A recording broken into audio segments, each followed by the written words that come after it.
Do you read me? Be advised, you are coming in weak and unreadable. Say again, Com Tower. This is Pacho. Do you read me? Pacho, this is Com Tower. I read you Lima Charlie. Com Tower, Com Tower. Request permission to launch and commence the field op. Over. Stand by. Pacho, permission granted. I say again, permission granted. Roger that. Launching podcast in 3, 2.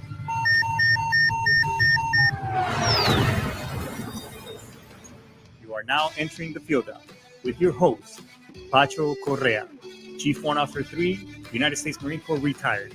Get some. OHRAH! OHRAH! Get some. What's going on, everybody? How you all doing? Hey, we got a great special show today. We're celebrating the Marine Corps birthday. What better day it is? We got rid of all the nonsense of Halloween and all that other trash. Now let's get down to some real holidays now. So what does the Marine Corps birthday mean to me? Well, or to any Marine? Yeah, to the majority of us means, hey, tossing a few beers back, hanging out with your comrades, telling all sea stories, all that good stuff. But and what else is there? Well, it means the camaraderie, the hanging out with your friends, the one day of the year that pretty much we're all the same. What does that mean? Is that I could walk up to that general, I could walk up to the colonel and say, "Hoorah, sir, get some. Let me buy you a beer," or "Hey, sir, how about that field up? Get it?" Or how about a story from back in the day, and they just people just start sharing stories, and just a lot of knowledge and history passed down. Because one thing that separates the Marines from everybody else is history and tradition, where it is embedded into our head from the moment you step into boot camp on those yellow footprints. We start talking about individuals like Dan Daly, Smedley Butler, all these heroes. I guess within our own community and within our own branch, that they mean something. And any Marine will tell you that, yep, I know who the Sergeant Major of the Marine Corps is. I know who Dan Daly was. I know who John A. Lejeune is, and all those all that information. It's what makes us who we are. That tradition, putting that uniform on, and always carrying out ourselves with honor, courage, and commitment. To me, is just something that uh, I live by every day. Even that one Marine who got out or was pushed out of the Marine Corps for whatever disciplinary actions they did, they are a much better individual, and they separate themselves from the rest of society. Even though they weren't the best while they were in, now that they're out, they're still even higher than just the regular population. So to me, it means a lot. One thing that I used to tell my Marines, especially when I retired at that formation, is when I thank them for allowing me to be a servant of theirs. Because as an officer, that's what I consider myself. I was a servant of my Marines, because I was that buffering point, and I to take care of them, make sure that whatever they needed was available, so that they could get the mission done. Because it wasn't just about me. It was about all of us. It was about them. The one thing that I told them is, I'm very proud of where I came from. I was born in Colombia. I came here to the United States in the mid '80s, and then years later, upon graduating high school in Florida, I joined. I took that. I raised my right hand and I took that oath. The main thing that attracted me is I and separated my the Marines from everybody else is just that badass uniform. I mean, Jesus Christ! See a Marine standing anywhere, that means that, hey, that's an ass kicking machine. Uh, you know, womanizing, talking to the ladies with that courage right there, and then just looking good. I mean, let's all face it. I joined because of that damn uniform, because it was badass. But all that aside, I raised my right hand and I took that oath, and I went to Paris Island, and I was there during the holidays, and so I got to experience my first Marine Corps ball was while in boot camp. It was the best thing ever. I mean, it was just all the drill instructors, telling us their stories and why they joined, and it's just everybody from, just like our Marine Corps hymn says, from every clime and place. It was there were people from all different backgrounds, from many different types of different countries. We had, I myself a Colombian. We had a couple people from Cuba. We had some other folks from the Bahamas, Jamaicans. We had people from and all over the United States. I mean, it was just great. And then we got, as I got through the Marine Corps, it's a big melting pot that makes this awesome green machine that called them, we call ourselves Marines.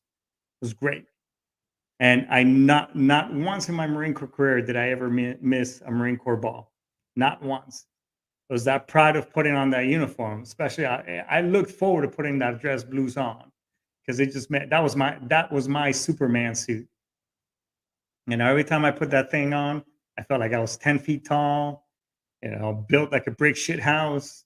And guess what? I could stop bullets, leap over buildings, and kick over 30 other enemy insurgents, with my bare hands, and probably kill them with a toothpick or something. I don't know, but it was awesome putting that uniform on.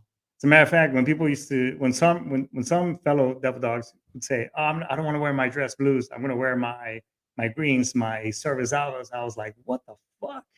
Like, dude, put on your dress blues, devil dog. Hey, it's what it's all about, man."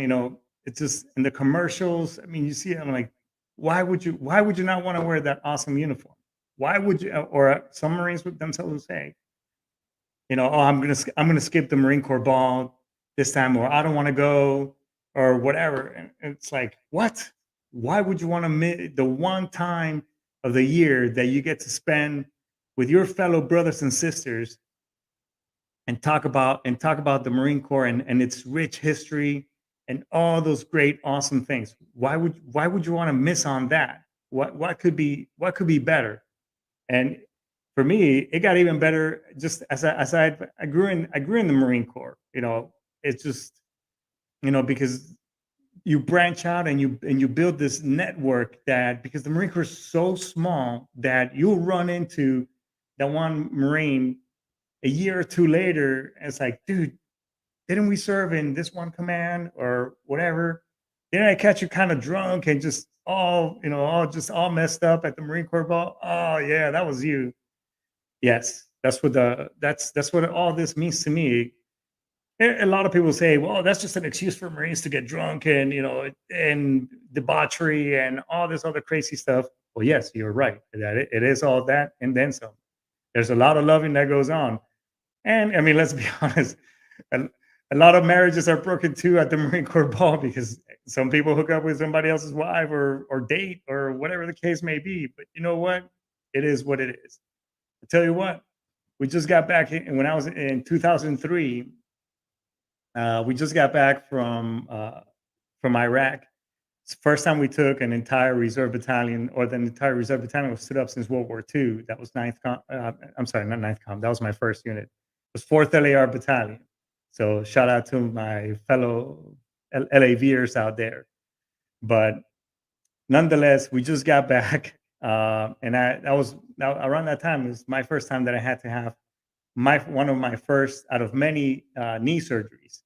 So I almost wasn't able to attend, but I got the Naval Hospital to rent me a wheelchair, and I went out there in my blues on a wheelchair, and it was like the movie Born on the Fourth of July with Tom Cruise. Man, I was my fellow Marines paraded me around like I was that one dude, and they kept saying, "Oh, this dude is a war hero. Yeah, he just took out a whole bunch of insurgents with a spoon and a machine gun pit and blah blah blah and all this stuff." And yeah, people were just throwing booze at us just left and right at this casino down in Temecula, California. It was best day ever. It wasn't the best day for my kid's mom at the time, who had to wheel my drunk ass back to the room. But you know what? It just memories like that is that even the good. even all the good, all the bad, and all the awesome good that happened to me, I'll do it all over again, just to experience and hang out with my brothers and sisters in the Marine Corps. And I'm sure the other services are the same, because out of all the things that happened to me, and yes, a lot of us who have PTSD, like myself, our scars are not on the outside, but they're in the inside.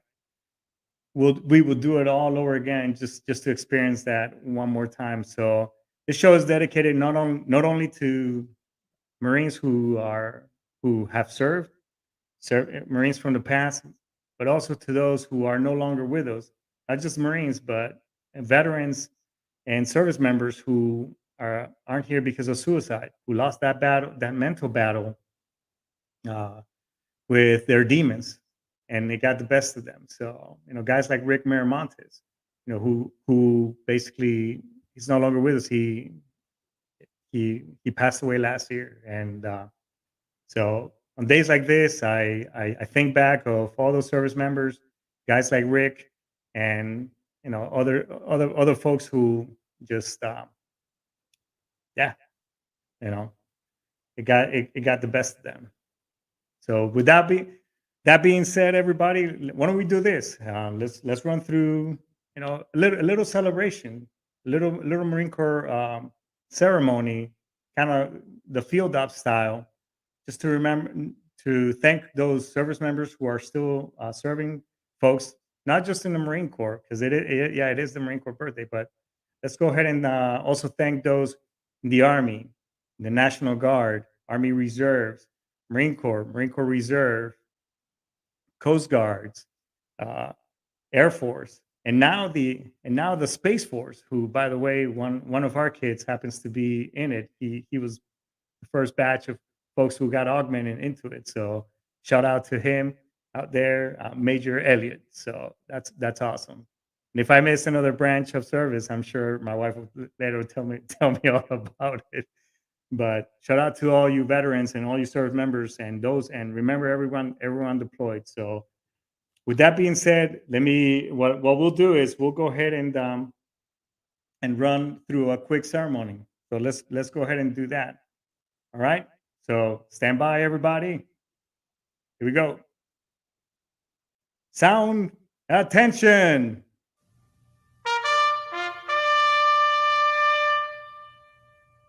Sound adjutant's call.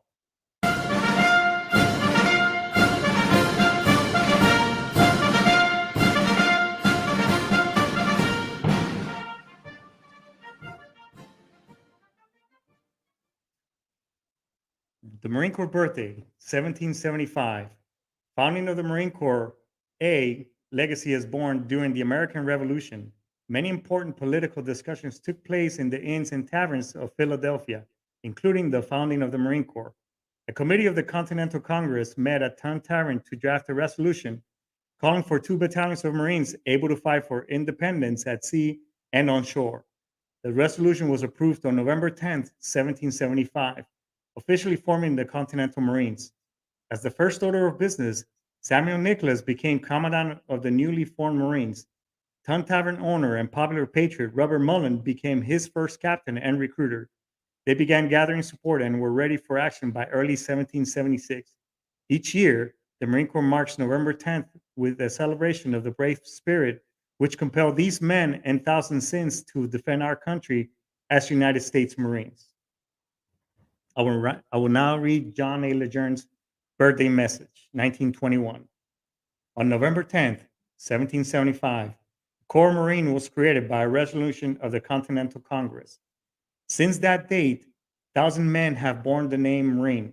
In memory of them, it is fitting that we who are Marines should commemorate the birthday of our Corps by calling to mind the glories of its long, illustrious history. The record of our Corps is one which will bear comparison with that of the most famous military organizations in the world's history. During 90 of the 146 of its existence, the Marine Corps has been in action against nation's foes. From the Battle of Trenton to the Argonne, Marines have won foremost honors in war and in the long era of tranquility at home. Generation after generation of Marines have grown gray in war in both hemispheres and in every corner of the seven seas so that our country and its citizens might enjoy peace and security. In every battle and skirmish since the birth of our Corps, Marines have acquitted themselves with the greatest distinction, winning new honors on each occasion until the term Marine has come to signify all that is highest in military efficiency and soldierly virtue.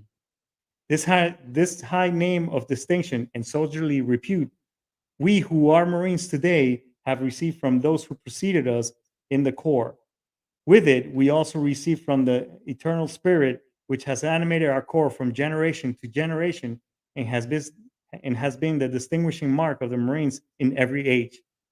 So long as that spirit continues to flourish, Marines will be found equal to every emergency in the future as they have been in the past. And the men of our nation will regard us as worthy successors to the long line of illustrious men who served as soldiers of the sea since the founding of our Corps. John A. Lejeune, Major General, United States Marine Corps. Now I will talk about the Marine Corps birthday cake cutting ceremony. This ceremony is important to all Marines as it is an annual renewal of each Marine's commitment to the Corps and the Corps' commitment to our nation's quest for peace and freedom worldwide. The birthday cake is traditionally cut with a Mameluke sword as a reminder that we are a band of warriors committed to carrying the sword so that our nation may live in peace. The Mameluke sword gets its name from the cross hilt and ivory grip design similar to the swords used for centuries by Ottoman warriors. The Marine Corps' tradition of carrying this sword dates from Lieutenant Presley O'Bannon, a Sultan of Derma, Tripoli in 1805, where he is said to have won the sword of the governor of the city. As is our custom, the first piece of cake will be presented to our guest of honor. By tradition, the second piece of cake is presented to the oldest Marine present. The oldest Marine present today is Francisco Correa, yours truly, who was born on 1973 in Medellin, Colombia. The third piece of cake is presented to the youngest Marine present. Ladies and gentlemen, the youngest Marine present today posthumously is Ricardo Miramontes, who was born in 1986 in Westminster, California. And now I will read the message from the Commandant of the Marine Corps, David H. Berger. On November 10th, 1970, Commandant Chapman challenged all Marines, active and inactive, young and old, deployed or recently returned from combat, not to look back, but instead to look to the future. He insisted that we celebrate our anniversary not as an end of almost two centuries of dedicated service, but as new dedication and new achievement. Those sage words resonate across time and are as applicable today as they were 51 years ago. Our Corps holds to traditions that link us to elite warriors who wore the uniform before us, but the traditions we hand down through generations go far beyond tangible displays, symbols, or customs. The most important traditions that link us to our past and must be carried into the future are intangible ones. Traditions of courage, trust, discipline, loyalty, respect, perseverance, adaptability, and leadership. Today, 246 years since our warfighting legacy began, we celebrate those traits that have been forced in all Marines, past and present. The character of Marines, our unwavering commitment to relentless pursuit of excellence, remains unchanged from that of our past generations, even as the character of warfare is ever changing. These changes will require us to do what Marines do best: adapt and innovate to win any battle or respond to any crisis. Just as Marines who fought in Iraq and Afghanistan over these past 20 years adapted to demands of protracted counterinsurgency operations, which would have been all too familiar to the Marines of 1970, we will adapt to the demands of the present and future, while learning the hardest lessons from our recent past. We can't know for certain where battlefields will be or how methods of warfighting will be redefined as threats to our nation evolve, but we can ensure that we Marines who fought those battles will be forged of the same courage, spirit, and warfighting excellence as all Marines before them. We who serve today represent an unbroken chain that stretches back 246 years. As we mark our anniversary, we remember those who went before us. And as we look over to the horizon to new service, new dedication, and new achievement, solemnly swear to uphold their example of honor, courage, and commitment. Happy 246 Marines. Semper Fi Delis, David H. Berger, General, United States Marine Corps, Commandant of the Marine Corps. You know, it's a simple ceremony, but by many Marines will anybody will get something out of this ceremony. Some, you know, maybe a little twinkle in their eye. Some of us will start tearing up, and the feeling in their chest that is, you know, it's really difficult to describe or to even explain. This ceremony will take place in combat zones, on ships and bases, or for all that matter, anywhere around the world, thereby revealing our unity as Marines to all and anybody who attends. We are one, brothers and sisters who happen to wear a uniform or who happen to have worn a uniform with a symbol of fear and of hope to others, a symbol of strength and fighting spirit, a symbol of unity among brethren, and a symbol of patriotism, a symbol of freedom, and a symbol that if we never give up, never say quit, that all before us can be overcome, a symbol of liberty. That symbol is the Eagle Globe and Anchor that we as Marines earn the hard way, a symbol that has no meaning without the hearts and souls of those behind it, and who gave us many decades ago, and who dared us to pick up and take up the challenge they offered to keep America free.